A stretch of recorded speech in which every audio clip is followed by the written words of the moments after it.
Good afternoon today. This is Brother Drew, Real Talk with Brother Drew. Once again, I'm gonna apologize for individuals that is checking us on the Respect for Life show at 90.7. We were able to running late. We were able not able to get on live. We'll be back at 90.7 WTCC next week with a few good topics to give to the community. So I'm joined by no one other than D Moss. He's in the house. I wanted to bring up a few things. I'm gonna throw. We're gonna probably go all over the place today.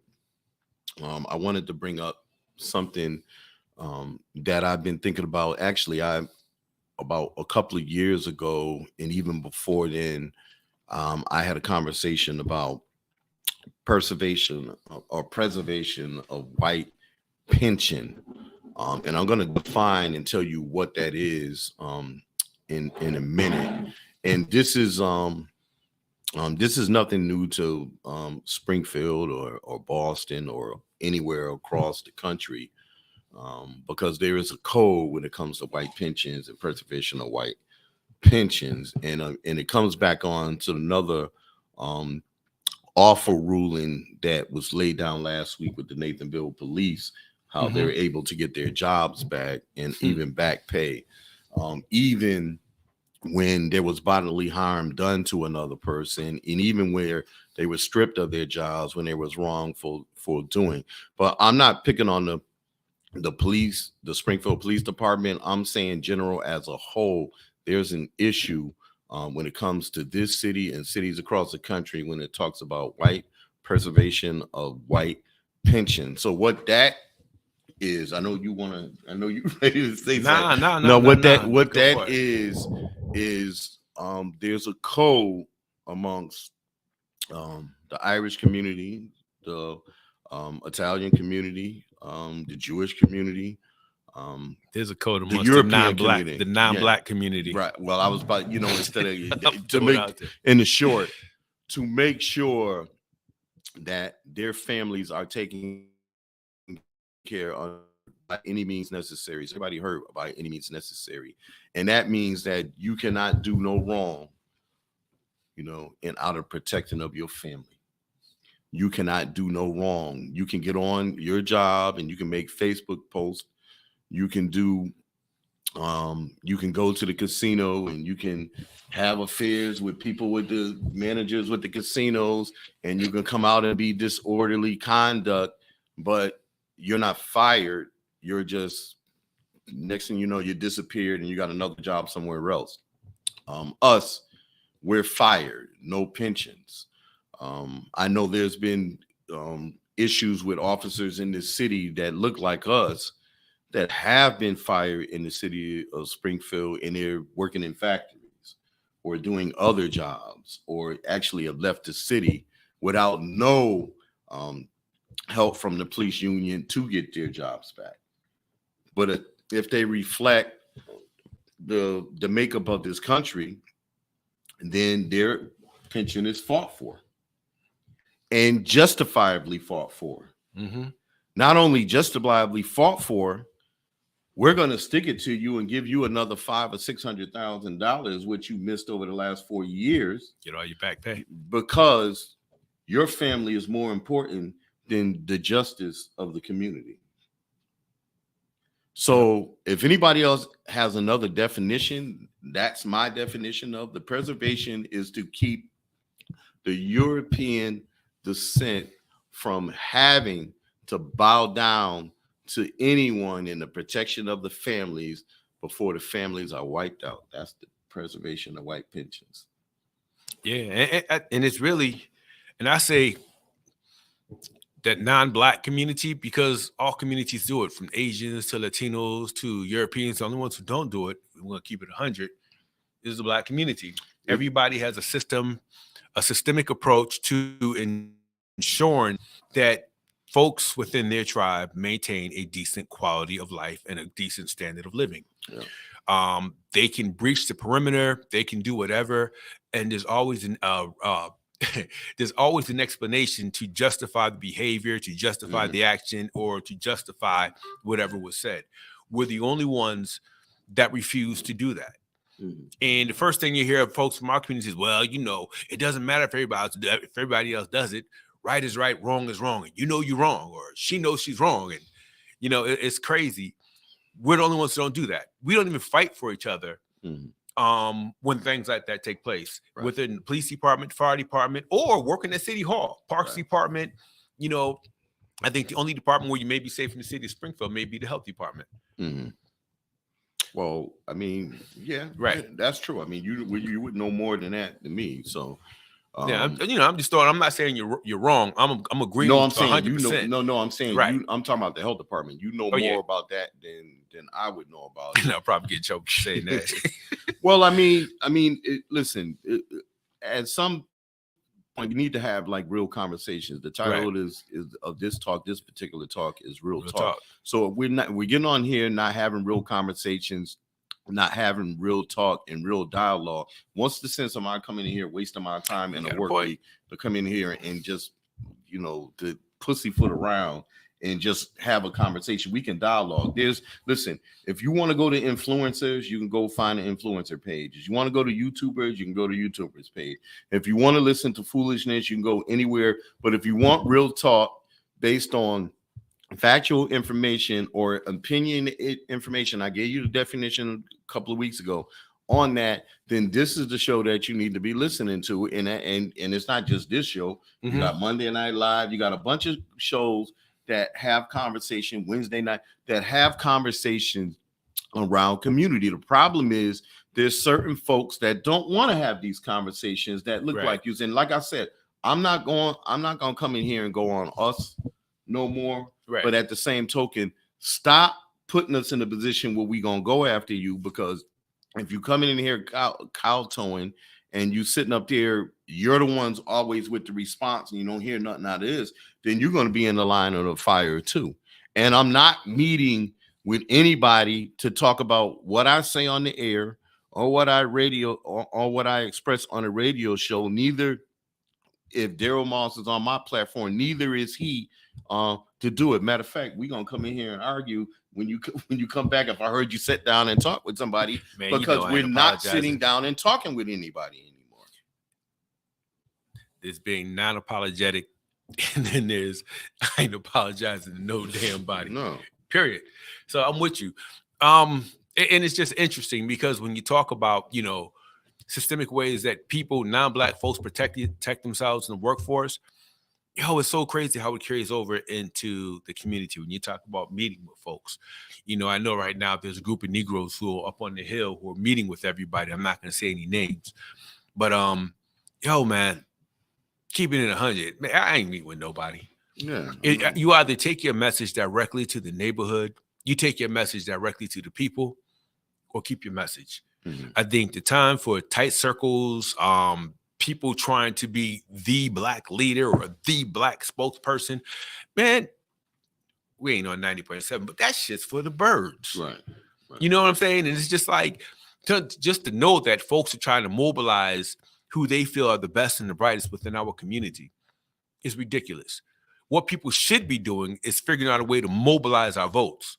Because first things first, we have one Black elected official on the state level, and that's not enough. We need at least 3. Right.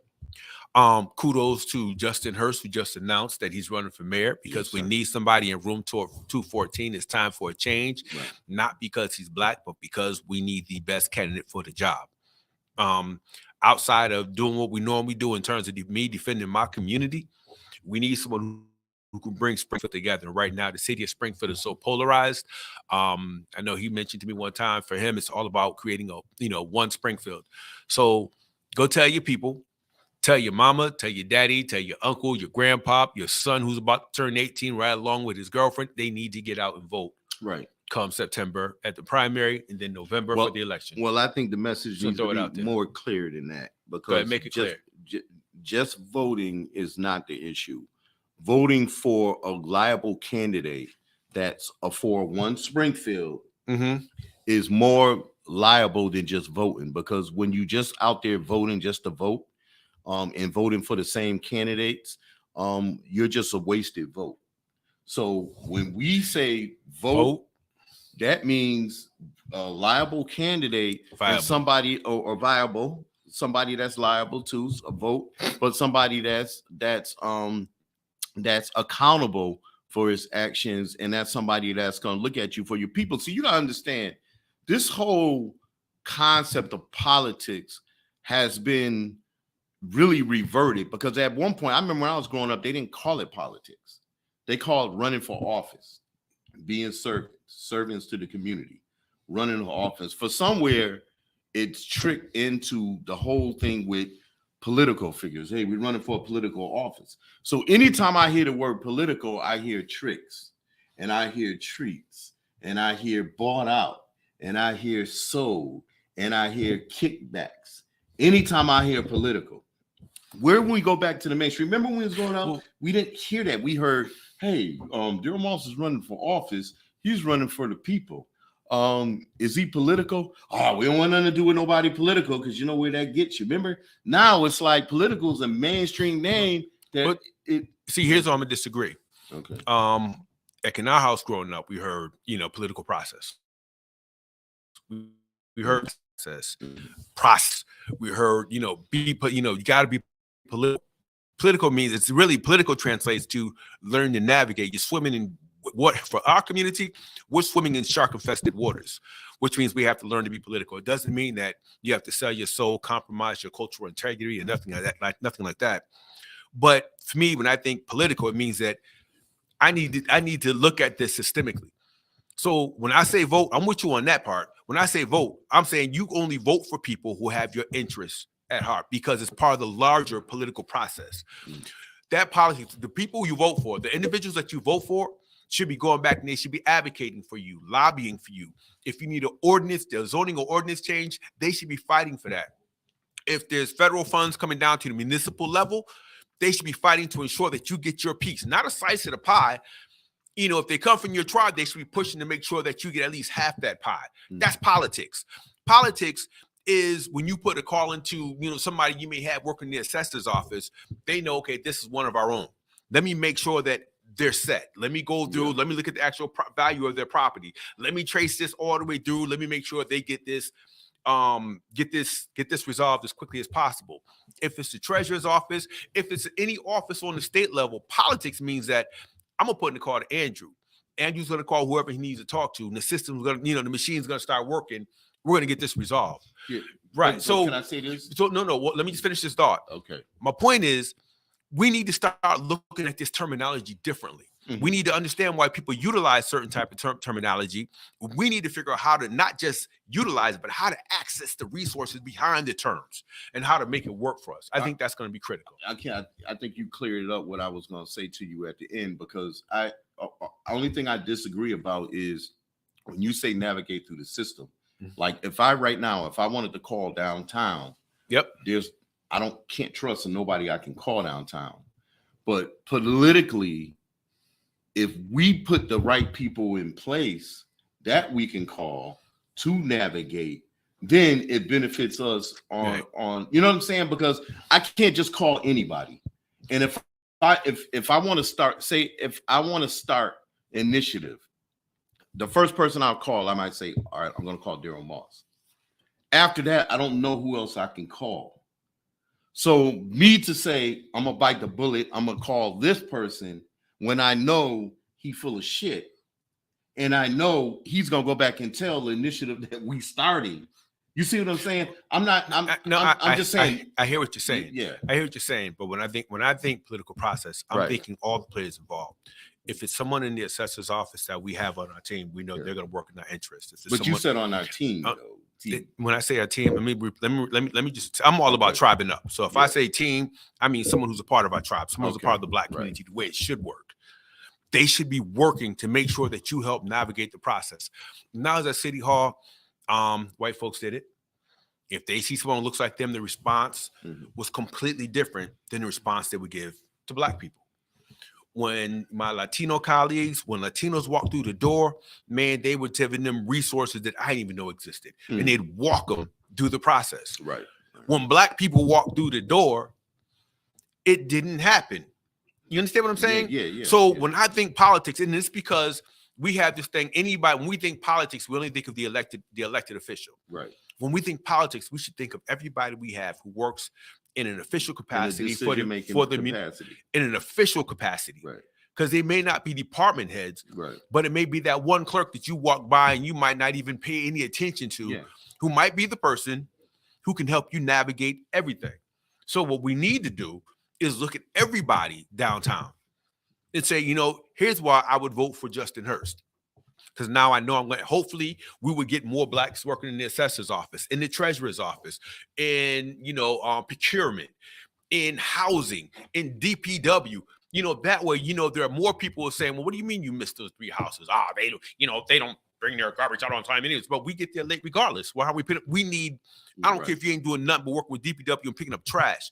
Somebody who's going to make sure that when they pass by our homes, that our homes get, that they respect the fact that we are tax-paying citizens, and they're going to make sure they do due diligence because they know we're there. Right. So when I say politics, it's really about putting an efficient system in place to ensure that our needs are taken care of. Yeah. That's politics. All right. Let me ask you this too, since we're on this. And I'm gonna tell a little quick story. I'm not gonna be long-winded. Mm-hmm. So I know somebody who works in the person still works there right now. She works in the Springfield downtown in the Department of Education. Okay. Downtown for the Springfield Public Schools. And she was an assistant. Now she's the department head of hiring. And she looks like us. Yep. And she told me that I would never hire family or friends in a position because I don't trust them, anything like that. So I say that to say this, even though that was kind of broad. I say that to say this: if a Justin Hurst or something like gets elected, does he have an obligation for what's happening in the past to change all the department heads and bring on as many people of change as possible? Is there an obligation? No. Mm-hmm. Is it a necessary requirement that he walks in and he brings in his own team, his own administration? Absolutely, because what you don't want to do coming in as a new leader of a municipality, as a new mayor, city manager, whatever the case may be, mm-hmm. you want to make sure that everybody on your team is first and foremost loyal to your administration. So I wouldn't want old department heads because they may still be loyal to the previous mayor. Right. So if he makes calls, he gets things done, and you're making calls and they're giving you the runaround.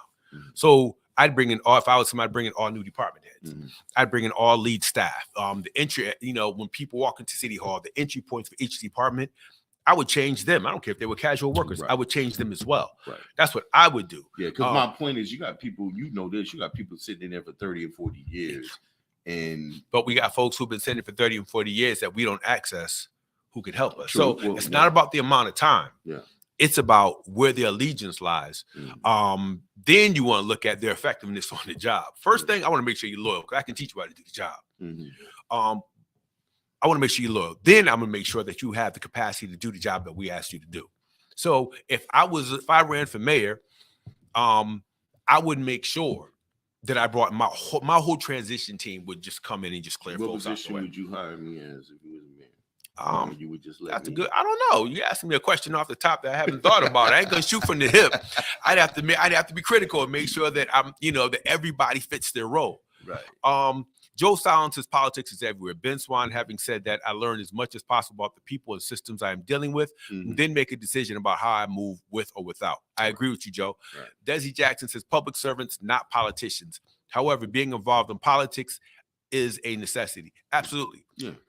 And if you're the person orchestrating that whole entire political process, again, people need to understand it's really about process, right, and not personality. Right. And that's where we get it twisted.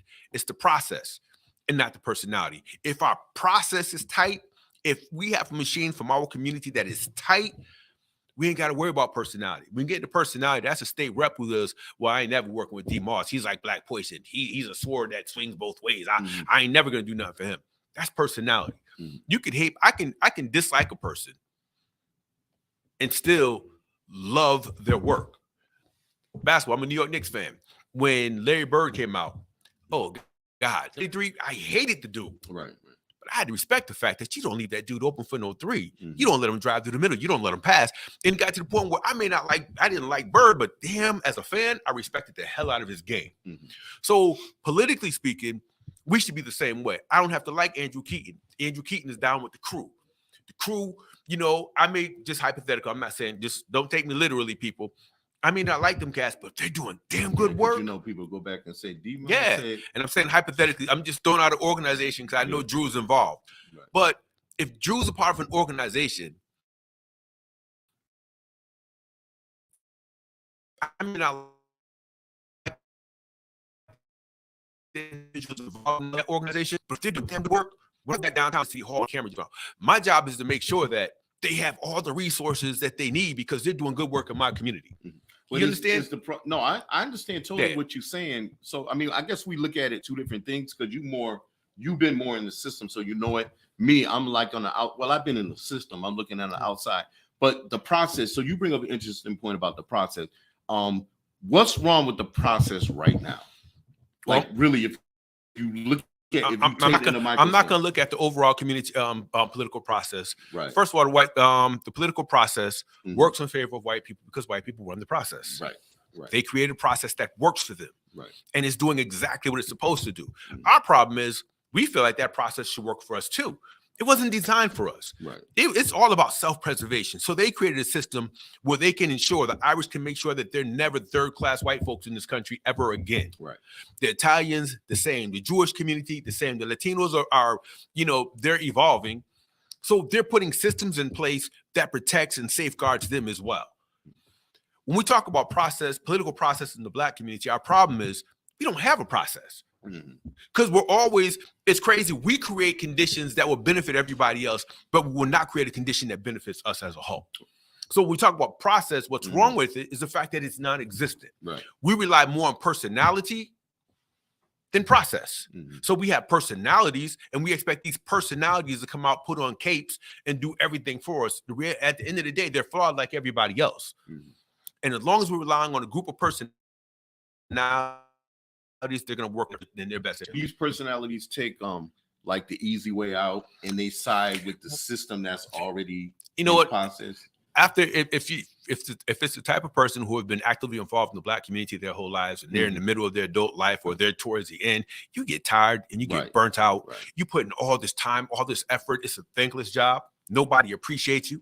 The minute you're under a spotlight, the first thing they do is attack you. Yeah. Oh, man, it's the worst job to have. That's why I'm like, if we rely on process and not personality, we look at Black personalities and we blow them up. They have to literally walk on freaking water for us to love them outright. And it's not until they're dead and gone that we go, oh, my God, that Leroy Johnson was, I'm going to miss him. But you treated him like hell the whole time he was here. Right. So if we put a process in place and the machine runs the way it's supposed to, we don't have to worry about that because it becomes a monster and you can't tell which head to chop off.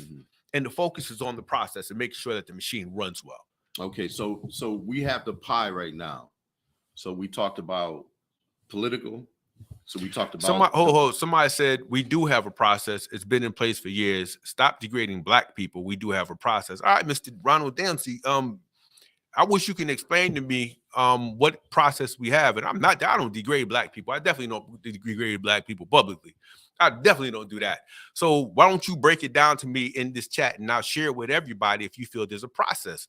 Having been involved politically in this city, I want to know what exactly is the process. I'm not from here. I'm from another state. I'm from Connecticut. Again, where is the process, brother?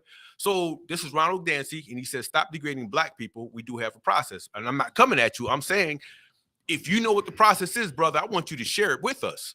Because if there's a secret, I need to know. And haven't been involved. You've been actively involved for a while. You tell me, can you break down the process that works in the Black community? No, because if it had, we wouldn't be having this conversation right now. That's one. Second, now I don't know which Dancy that is. So I need some, maybe I'm getting things misconstrued because someone said, hopefully I'm reading this right. Context is everything. Thomas Johnson says right and that, not what he's saying. Help me to understand. I want to make sure I get it right because I don't want to take anything out of context. Ronald said love, respect, and honesty. Is that a policy? Is that just I don't know. a comment? I mean, transparency. Because we trying to remember the opinions that you guys express on there. Give us your opinion, what you think the process is. That's what the conversation is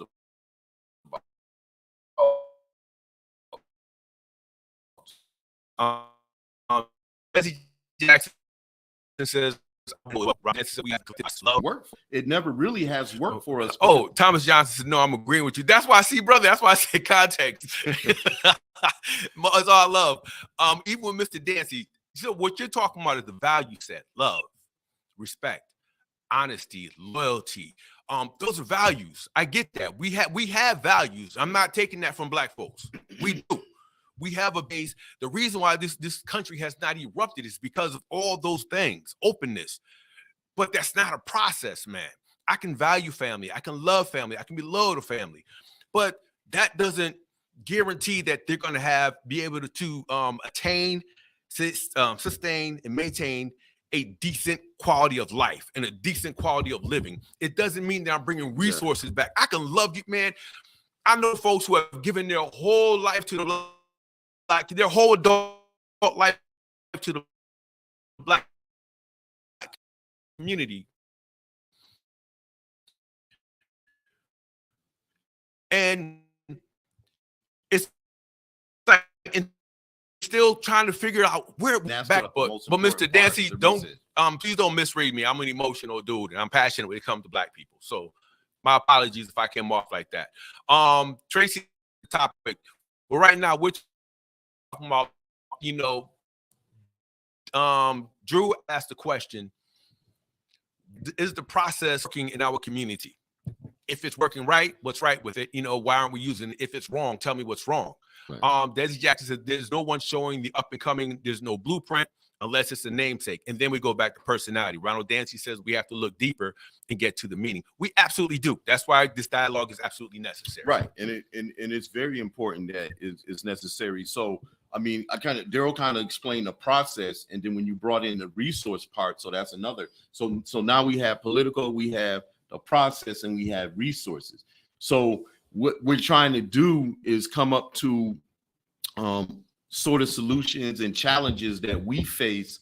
Now, if you heard Daryl earlier here, broke down what the Italian community has, what all European communities have, what they have in place, what we don't have in place. So once again, we're not down in black people or anything like that, down in people that look like us. We're trying to figure out the process. Right. So we won't continue following into this deep hole in this abyss. We at right now, we're getting old. Yeah, I'm in my last chapter. I'm 60. I'm at that 60 level. So yeah, I have kids. We're looking at, Jesse mentioned blueprint. We're looking at blueprints right now that our kids can navigate the system without the challenges that our parents went through and that we went through. We're basically repeating the cycle of what our parents went through. We're acting out on what we learned. Thomas Johnson says we have to appreciate, and I'm loving this right here. We have to appreciate what's not there and understand that we have to work towards making it work. Let me repeat that. I really dig that. I think that sums up the whole conversation. We have to appreciate what's not there and understand that we have to work towards making it work, which means in order to do that, we have to have an honest conversation. Desi says we have old folks and not elders amongst us. Ronald Dancy says, no, not at all. I really believe love is the missing ingredient. They have closeness, love, and unity, something we strive for in the 60s and before that. And, I hear what you're saying, and it's like, I can't find more. I don't know if I can find a handful of people, let me just finish, who don't love themselves and don't love their communities. And I hate throwing out names, but I'm going to look at Tracy Whitfield on the city council. Right.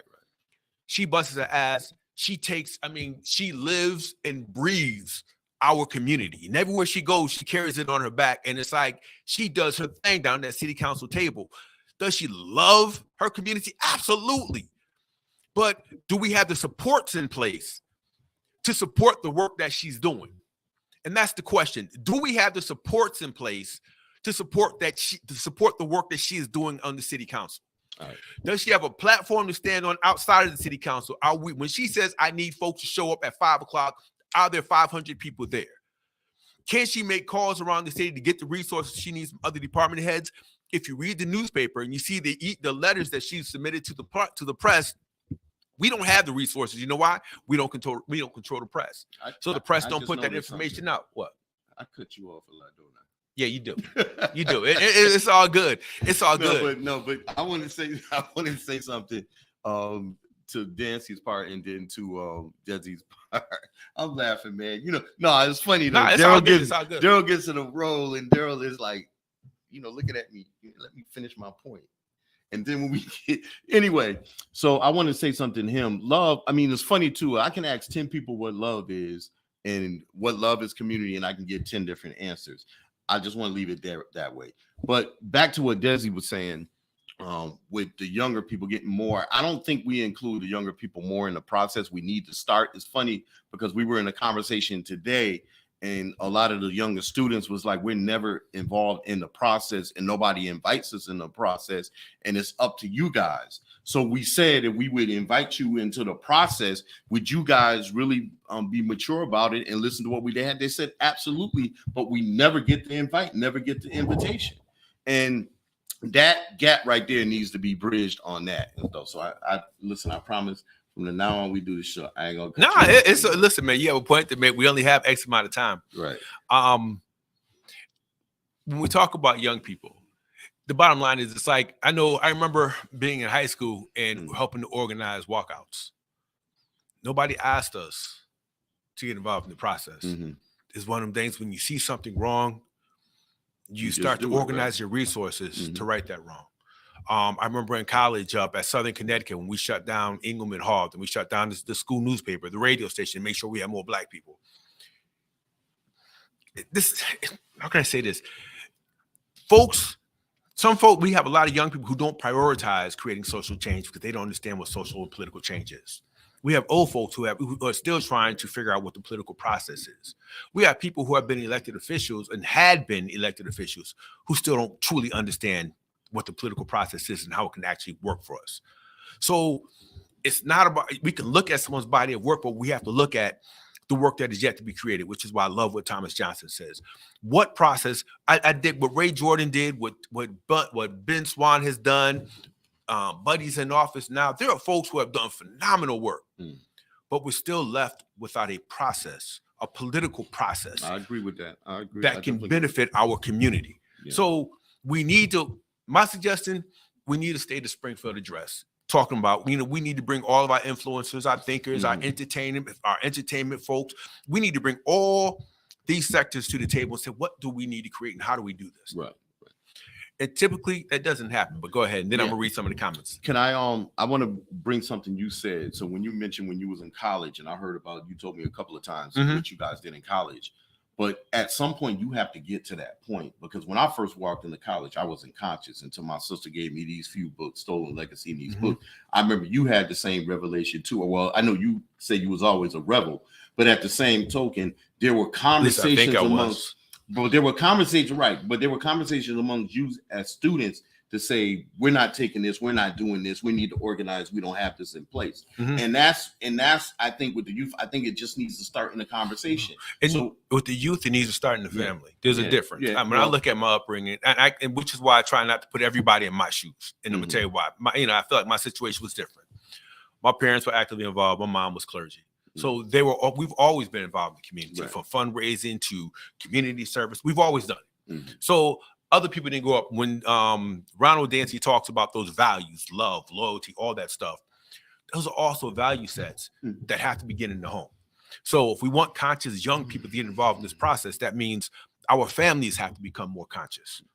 We have to become more astute of who we were, where we were historically, where we are today, and where we plan to be tomorrow. Those conversations have to happen around the dinner table, not video games, not on Facebook, not on Instagram, but it should happen in the home. Right. If you go to a church, it should be happening in the church. If you go to a mosque, it should happen in the mosque. If you go to a temple, it should happen in a temple. So when we talk about young people getting involved, you can't just bring them to a table and say, here, let's get it done. Right. It means that we have to start cultivating an environment of learning, nurturing, caring. But at the same time, we have to teach people about process and how to become more systematic in our approach to change.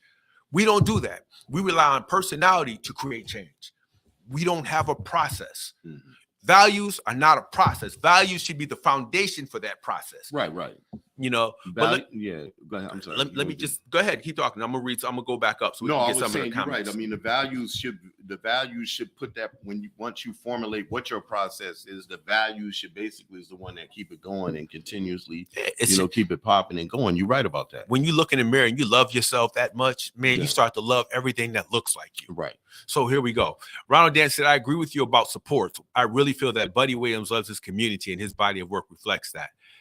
Time is going to tell for everybody. And I'm not dogging Buddy Williams. Buddy Williams is a nice guy to talk to and hang out with. We all have work to do. Now, again, this ain't about Buddy. This ain't about Tracy. We're not even naming it. We're speaking in generality. We're talking about process to self. So I don't want to get into a whole thing about which politicians are doing things, which ones aren't. Let the community has to judge that. But even the work that I think I feel I do for my community, only the community can answer that question. Right. Desi says we sit at the table and make decisions for the youth without them at the table. D Moss, no, we've said that forever. We have been saying that forever. Ron Dancy says, Mr. Keaton, great show, and this gentleman is awesome. Thanks, he's on point. Tom Johnson says some people only care only about their personal agenda. Desi said we have band-aids to stop the bleeding. Let me say this slowly because I'm digging this already. We have band-aids to stop the bleeding, but haven't had the surgery and got stapled up and fixed. All right, go ahead. I've been here since 85 and seen 3 black state reps. He says we have to listen to the young people. They have a different slang, secret language that we don't know. Ronald Dance is a great topic. Unity is and should be a part of the process. Absolutely. Mm-hmm. What's the shared goal? Critical. Right. That's a strategic planning process. Well, yes. What is the shared goal? Expected outcomes. That's the question. And who is working towards these goals? Mr. Keaton is a lover of his community. Guys like him are the guys that are the building blocks. All right. Appreciate that. Yeah, I definitely appreciate that. I mean, another thing too is this. Don't think people aren't having these conversations and we're not having these conversations. People are having these conversations. Right. But I do agree with Daryl on the process. These conversations should be had, but they should be documented and they should be framed so we don't keep having these same conversations, because the process is just what it is. A process is supposed to elevate. You stay here, you go here, you go here, not with the aspirations of going down here or going down or anything like that.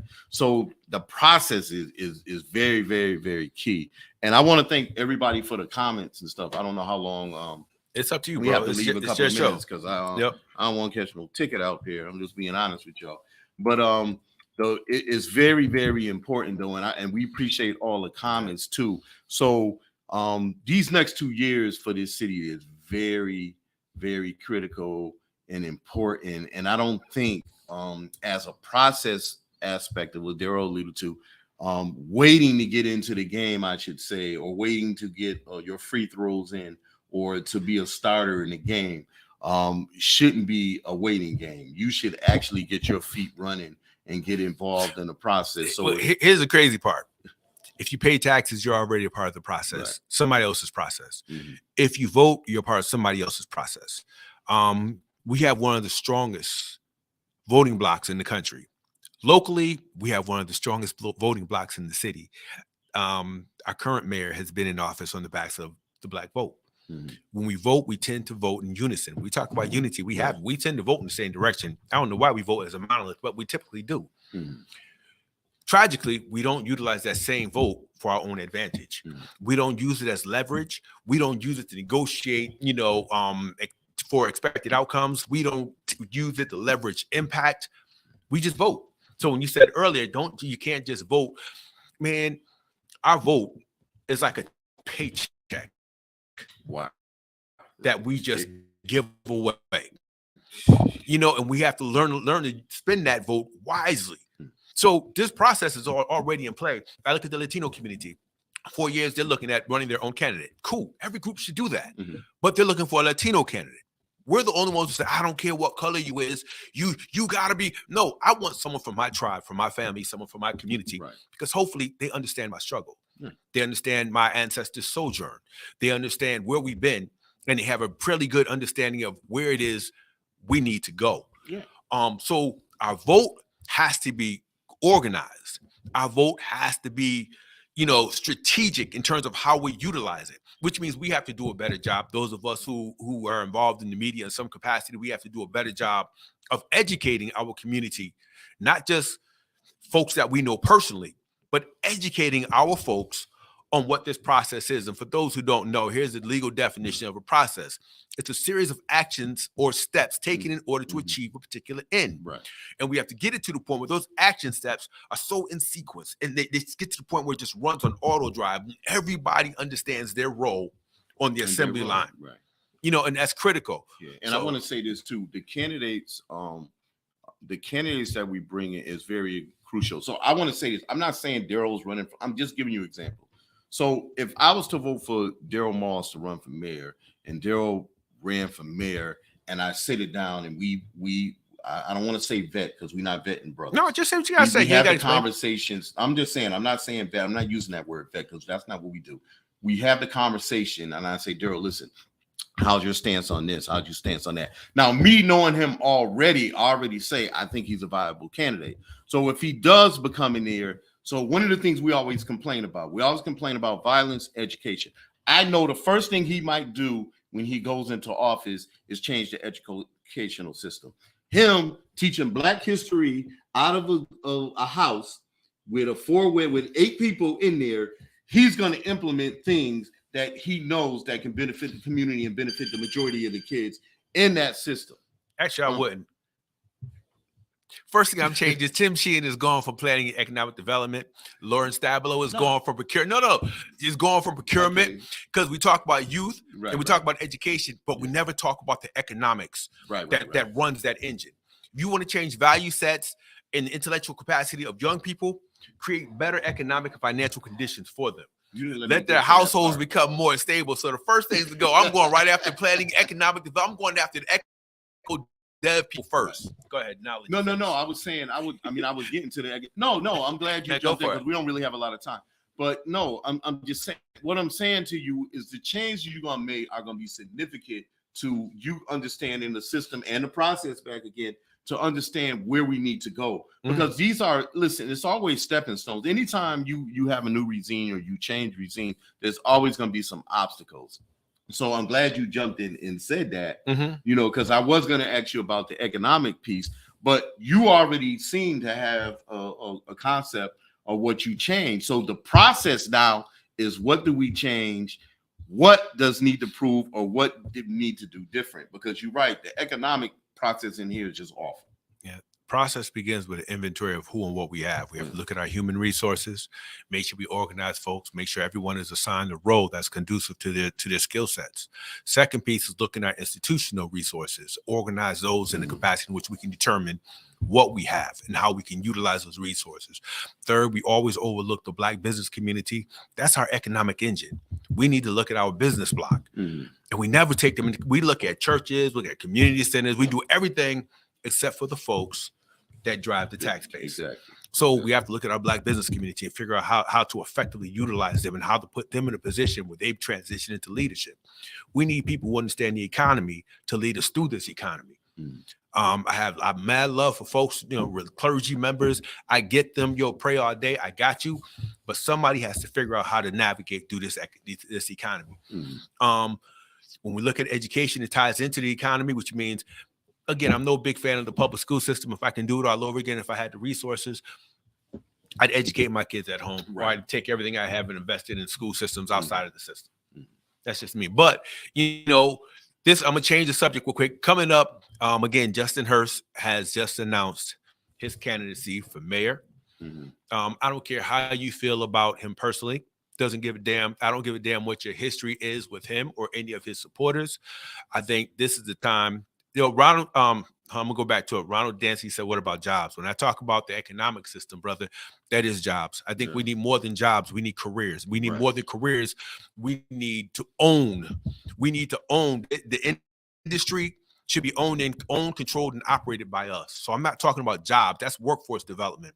I'm talking about business development. You and your YouTube. I'm talking business development, period, where we create our own economic engine. When we talk about jobs, my dad used to always say, you need to go to college, you can get a good job. And I wish he had said, you need to go to college so that you can learn more about what you love and figure out how to get paid off of what you love. And how to own everything that you right. put your sweat and equity so in. You'll never hear me say jobs. And that, I don't know if you heard me, Mr. Dancy, when he says, how do we do that? I just said that. First of all, when it comes down to small businesses, I digress from what I was talking about earlier. He says, what about jobs and how do we do that?